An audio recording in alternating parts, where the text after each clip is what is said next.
He looked out upon the field, upon its row after row of late August corn, and let its effect take over his imagination. Even as long as he had been farming, the field's expanse, its endlessly stretching dimensions, still seemed like an optical illusion to him, an illusion of eternity, of a passage without end. However, as he looked out across the endless row of corn stalks standing without even the slightest quiver, something didn't feel right. His stomach said so. It had been 2 weeks of winds and constant rain, heavy most of the time.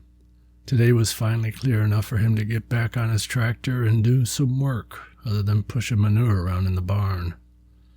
Felt good to be back on the machine and working the dirt. Fields won't tend to themselves. That's what his father always said, and his father. And then it happened. Stomach prophecy never failed. The tractor quit, just up and quit. It wasn't like the old beast to go ahead and do that. It's always been the one thing in his life he could rely on most. He checked and he saw that he still had more than a half a tank of gas. He hopped down and the soft, wet dirt sucked him in and rose above the soles of his boots. Pulled his cell phone out. No signal, of course. Never was in this field. He circled around the tractor a couple times, took off his ball cap, scratched at his head. Just wasn't like it to quit like that.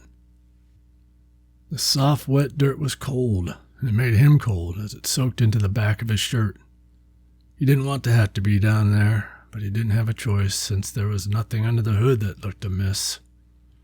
It wasn't worth the effort anyway, seeing how, even if he did find something amiss down there, there wouldn't be much he could do about it. He never was much of a mechanic. That was always her job. She always ended up fixing the things he broke, and his friends always gave him hell for that. But from what he could tell, he didn't see anything that looked as if it would just go ahead and make the old beast up and quit like that. He stood back up and began counting costs, the towing, the repairing, the interest on the overextended credit. But something still didn't feel right in his gut. It was something more than the old beast was telling him. And no sooner than it did, he heard what sounded like a barely discernible high-pitched whistling. At first, the sound was nothing more than a whining so low he thought maybe his ears were ringing from having stood up too quickly. But right away, he realized the sound wasn't coming from inside his head. It was coming from off in the distance somewhere, and it was getting progressively louder. Beneath the whistling, he then began hearing what sounded like the low, constant rumbling of what, he didn't know. Bombs exploding off in the distance, maybe. With the whistling, the rumbling sound also seemed to be drawing closer. This suddenly made him think of the bombs spewing out of the bellies of B-17 bombers, whistling down from the sky and splattering all over the ground like you see in those old World War II movies. And then, right when he understood that the sound storming toward him wasn't a whistling sound or the exploding of bombs, he saw the first one. He saw one, and then he saw another, and another, and another, until the entire horizon was overcome by them. A massive crowd of screaming bodies were running across his field and coming toward him fast, very fast. He climbed up on his tractor and stood up on his toes as high as he could. Even still, he couldn't see the end of the crowd. It just kept coming at him as one advancing wall of frantic terror with a screaming that caused the tops of the corn stalks near him to shimmer, as if with fear. He reached over the top of the seat and turned at the key. Still dead. Climbed down in the mud and waited. Watched as the hysterical crowd approached. The screams of terror was so loud it no longer seemed to him as something as ephemeral as sound.